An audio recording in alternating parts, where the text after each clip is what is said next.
Now, while those four operators were relatively straightforward from your days in arithmetic back in lower or middle school, the fifth common operator, called modulus, is a little bit stranger. The modulus operator executes the remainder function. It divides two integers, but instead of returning the quotient, it returns the remainder of the integer division. In Python, modulus is represented by the percent character. So let's see an example. We have a lot of print statements here, but don't let them startle you. We're using so many just to show the pattern. The first batch shows the remainders when dividing by 2, while the second batch shows the remainders when dividing by 3. So where do we start? We start with line 1, which prints the result of 3 mod 2. Mod is short for modulus. This asks, what is the remainder when dividing 3 by 2? Well, we could draw this out to make it a little bit more clear. Imagine we have 3 boxes. How many groups of 2 can we make out of that? Well, we can make only one full group of 2. Modulus asks, how many are left over?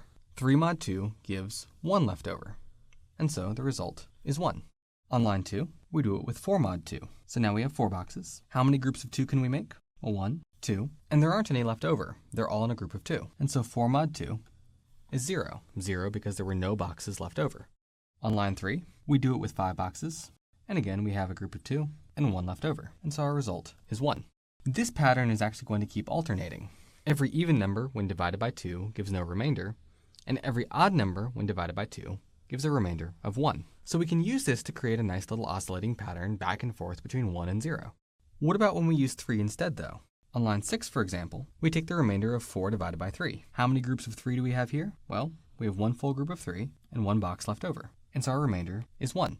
On line 7, we do this with 5 boxes again, but we still only have one full group of 3. So we have 1, 2 left over, and so our result of 5 modulus 3 is 2. On line 8, we do 6 mod 3, and there we'll have 1, 2 full groups of 3. There are none left over, and so here our remainder is 0. And if we continue, we'll find 7 mod 3 is 1, 8 mod 3 is 2, 9 mod 3 is 0 again, and so on. So just like dividing by 2 gives us a pattern back and forth between 1 and 0, taking the remainder when dividing by 3 gives us a pattern between 0, 1, and 2. Now, given your experience in math, it might seem silly to give modulus a dedicated operator. It doesn't seem like it's nearly as useful as addition and subtraction, multiplication and division. But it actually comes up a lot in many areas of programming. We described 2 earlier, creating rows of length 10 and creating alternating patterns. Modulus is also used extensively in information security and cryptography, among other areas.